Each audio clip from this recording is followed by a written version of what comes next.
Assalamualaikum warahmatullahi wabarakatuh dan salam sejahtera. Kembali lagi bersama saya Rusdi Syarif. Saya doakan kita semua selalu sehat, rezeki dilancarkan dan usaha kita semakin dimudahkan oleh Allah Subhanahu wa taala. Amin ya Allah ya rabbal alamin. Jadi ini berkenaan dengan kita masuk ke Malaysia. Ada beberapa syarat yang harus kita ketahui. Karena kalau kita tidak ketahui, kita nanti bisa-bisa nanti dikarantina sampai di Malaysia.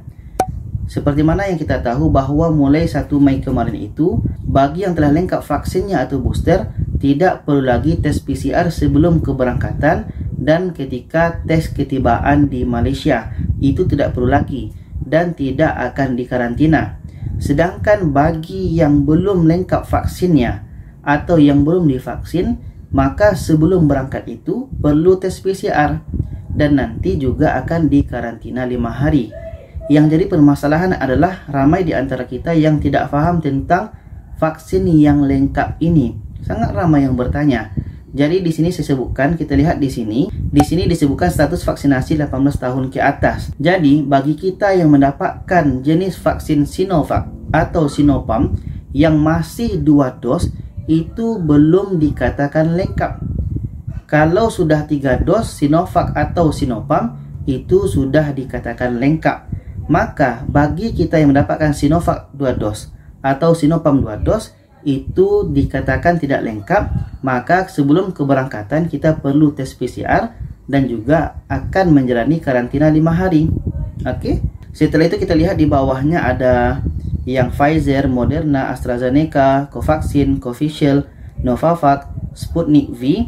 Itu bagi yang berumur 60 tahun ke atas itu dikatakan tidak lengkap vaksinnya kalau masih menerima 2 dos.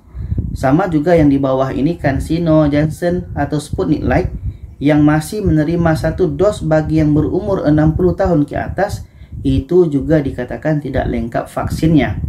Jadi di sini kita pahami bahwa bagi yang mendapatkan suntikan vaksin jenis Sinovac yang masih 2 dos atau Sinopharm 2 dos itu belum dikatakan lengkap vaksin dan perlu tes PCR sebelum keberangkatan ke Malaysia dan akan dikarantina 5 hari. Jadi kalau kita mau masuk pastikan dapatkan dos ketiga.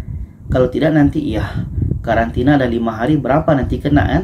Belum lagi nanti tes PCR sebelum keberangkatan. Dan bagi yang berumur 60 tahun ke atas itu pastikan sudah mendapatkan 3 dos. Di sini kita lihat untuk semua jenis vaksin yang kolom pertama, kolom kedua ini itu untuk 60 tahun ke atas harus mendapatkan 3 dos baru dikatakan lengkap.